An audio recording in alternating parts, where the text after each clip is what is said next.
कैसे आप सभी, आई होप सभी अच्छे होंगे, प्रिपरेशन बहुत अच्छी चल रही होगी। तो आज मैंने टेक्स्ट बुक से आरआरबी पीओ का मॉक लगाया है। कल भी मतलब लाइव था बट मैं कल लगा नहीं पाई थी क्योंकि वो मेरे लैपटॉप में ओपन ही नहीं हो रहा था। काफ़ी बार मैंने ट्राई किया, फिर मैंने सोचा स्किप कर देती हूँ, टाइम वेस्ट करना ठीक नहीं है, वो मैंने स्किप कर दिया। आज वाला जो था वो लाइव भी था और ओपन भी हो रहा था, इसलिए मैंने वो वाला क्वेश्चन मतलब अटैम्प्ट किया।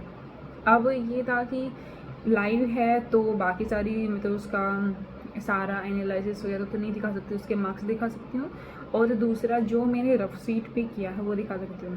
काफ़ी सारे स्टूडेंट्स को ये क्वेरी होती है कि मतलब रफ सीट पे आप कैसे करते हो, कैसे क्वेश्चन को अटैम्प्ट करते हो, कितना कितना लिखते हो। काफ़ी सारे स्टूडेंट ये मतलब ये कंप्लेन होती है कि हम बहुत सारी सीट्स यूज़ करते हैं, मतलब बहुत सारी कैलकुलेशन लिखते हैं, बहुत सारी मतलब इन्फॉर्मेशन लिखते हैं, तो हमें बहुत सारी सीट यूज़ करनी होती है। तो आप कितनी यूज़ करते हो तो वो भी बताना। तो मैंने आज सारी डिटेल वगैरह सब कुछ बताया, कितनी मैं सीट्स यूज़ करती हूँ, कैसे यूज़ करती हूँ, कितना डाटा लिखती हूँ, कितना मतलब हमें नेसेसरी होता है, और क्या क्या हमें लिखना चाहिए, क्या क्या हमें अवॉइड करना चाहिए, वो सब चीज़ें मैंने आपको उसमें दिखाई है। दूसरी चीज़ ये होती है कि जब हम पेपर देने जाते हैं तो काफ़ी बार ये चीज़ हम देखते भी हैं कि कुछ कुछ बच्चे हैं ना बहुत सारी सीट लेते हैं। मतलब पहले लास्ट ईयर जब मैंने पेपर दिया था उस टाइम भी मैंने इस चीज़ नोट की थी, लेकिन अब के बाद थोड़ा सा मैंने उस चीज़ को ज़्यादा किया कि एक लड़की थी जो मेरे पास में ही बैठी हुई थी जिसने काफ़ी सारी सीट्स ली थी। अब मैं सोच रही कि ये मतलब इतनी सीट का कर क्या रही है। बाद में जब पेपर कंप्लीट हो गया फिर मैंने थोड़ा सा ऐसे साइड में होकर देखा कि वो बहुत क्लियरली सीक्वेंस वाइज सब कुछ लिख रही थी ना, इतना क्लियरली लिखते थे जितना हम फेयर में भी नहीं लिखते हैं, इतना कुछ क्लियरली लिख देते हो ना। अब उस टाइम तो मैंने उसे कुछ नहीं बोला, भाई वो उसकी पर्सनल चॉइस थी, बट मुझे समझ नहीं आ रहा कि उसकी रफ सीट कोई चेक कर नहीं आ रहा है। इतना टाइम उसने उसको सिस्टमेटिक ढंग से मतलब करने के लिए लगाया, इतने वो बहुत सारे क्वेश्चंस कर सकती थी। मतलब आप बिलीव नहीं करोगे, हर एक वर्ड को प्रॉपरली उसने लिखा हुआ था। कहीं कुछ लिखना है तो वो प्रॉपरली लिखा हुआ था, क्वेश्चन करने वो प्रॉपरली किए हुए थे। अब वो सीट उसकी सबमिट हो गई, वो सब अपनी सीट रद्दी में जाती, कोई उनको कुछ नहीं चेक करता, कुछ नहीं लेना देना होता, कोई उठा के नहीं देखता कि उसमें क्या लिखा क्या नहीं लिखा है। तो इतना मतलब लिखने की क्या ही ज़रूरत थी, है ना। तो इसलिए थोड़ी सी इस चीज़ को हमें देखना होता है कि रफ सीट पे इतना वो मतलब बर्डन मत लेके चलो कि हमें बहुत सीक्वेंस में बहुत अच्छे से लिखना होता है। इतना रखो कि हाँ वो हमें थोड़ा समझ में आ जाए कि बाद में अगर उस चीज़ हमें उठानी पड़े तो हम मतलब उस चीज़ को अच्छे से देख के और पिकअप कर सकें। इतना ही है। और पहले भी मैंने मेरी रफ सीट दिखाई थी, ये शायद बहुत सारे बच्चों ने देखी नहीं है, मतलब बच्चे इतने एस्पेयर्स सब लोग मेरे बराबर ही हैं, तो वो मैंने दिखा दी है। और आज भी मैंने शेयर की है, शाम को टेलीग्राम पे जब वो मेरा लाइव हो जाएगा मॉक, मतलब लाइव इसका एनालिसिस हो जाएगा, उसके बाद में उसके जो परसेंटाइल वगैरह वो सब मैं अपने टेलीग्राम पर शेयर कर दूँगी, तो वहाँ जाके आप चेक कर लेना कि क्या मेरी परसेंटाइल रही है। और आपने भी अगर ये वाला मॉक दिया है तो आप जरूर कमेंट करके बताना कि आपके कितने मार्क्स आए हैं और आपको उसका लेवल कैसा लगा। मुझे तो ईजी टू मॉडरेट लगा, कुछ क्वेश्चन बहुत ईजी थे, कुछ थोड़े मॉडरेट थे, और लोअर पेपर ठीक था, एग्ज़ाम लेवल था। मुझे बहुत अच्छा लगा ये वाला मॉक। तो अभी दिखाती हूँ मैं आपको मेरा जो पेपर है वो दिखाती हूँ, और कितने मेरे मार्क्स हैं, कैसे ही मैंने उसको अटैम्प्ट किया, वो सब चीज़ दिखाती हूँ आपको। यहाँ से हुआ था मेरा पेपर का स्टार्टिंग। ये वाली जो पजल थी पोस्ट बेस्ड पजल थी, एक सिंगल पॉसिबिलिटी में ये पजल बन गई थी, फिर एक ये क्वेश्चन था, फिर एक ये पजल थी जिसमें ये दो पॉसिबिलिटी बनी थी, पर थोड़ा सा मुझे समझ नहीं आया तो फिर मुझे ये वाली पॉसिबिलिटी बनानी पड़ी, इससे ये वाला क्वेश्चन करेक्ट हुआ था। थोड़ी सी मिस इन्फॉर्मेशन पढ़ ली थी मैंने। उसके बाद में एक ये वाली पजल थी जिसमें ये नेगेटिव वाला, ये मतलब ये वाली पजल है ना थोड़ी सी ट्रिकी होती है, अगर आपको समझ में नहीं आए ना तो रीडिंग पे बेस होती है ये वाली, है ना। तो इसमें ये जो स्टार्टिंग के 3 थे ना इनका दे रखा था, फिर बाद में मतलब 3 का नेगेटिव में तो ये हो गया, 3 का दे रखा था, एक का जो मतलब लास्ट में बचा, जिनमें देखो दिन में पेस्ट्री है तो उसका ऑब्वियसली पेस्ट्री ही होना था, फिर तीनों का इनका तो इनके हिसाब से निकल ही जाता। बस थोड़ा सा रीडिंग आपको अच्छे से करनी थी, बाकी बहुत ईजी थी ये वाली, है ना। फिर एक क्वेश्चन ये था, ये तो इसकी इन्फॉर्मेशन थी।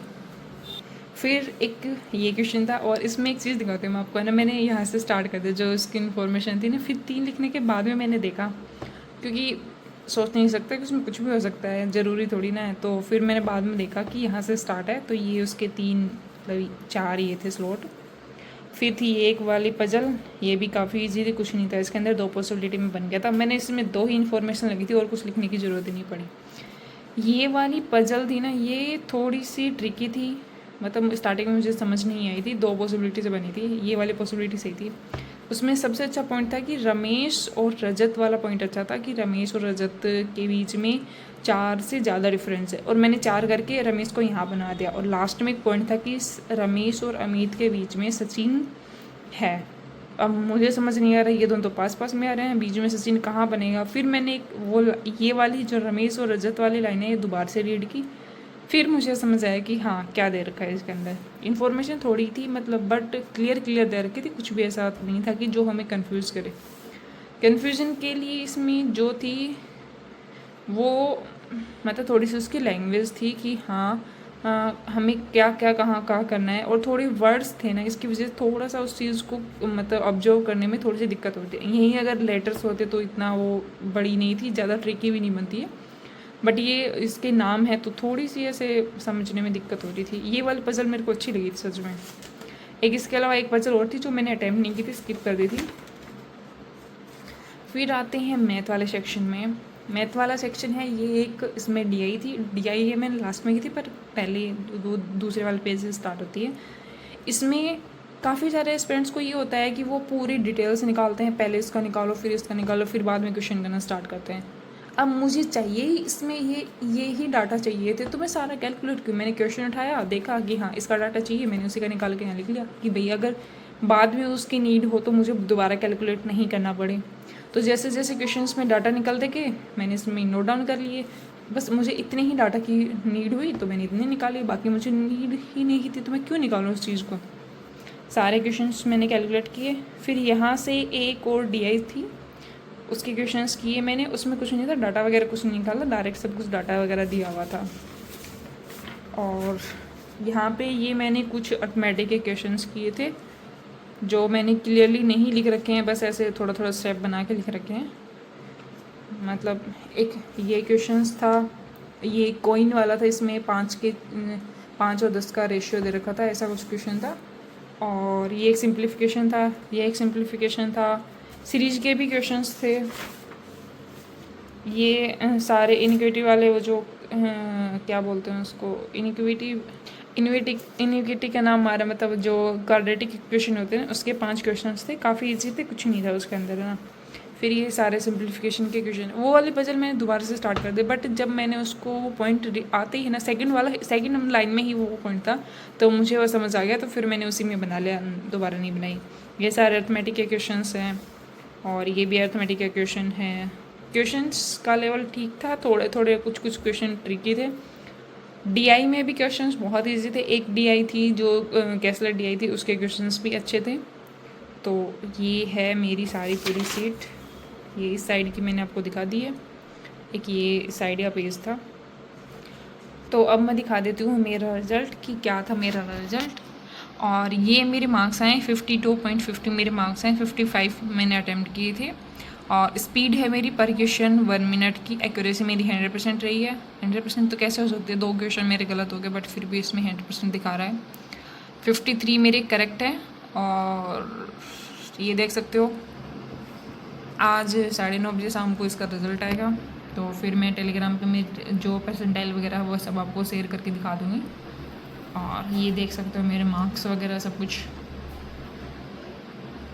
Okay, thank you. वीडियो अच्छी लगी तो लाइक कमेंट और शेयर ज़रूर करना। Thank you so much.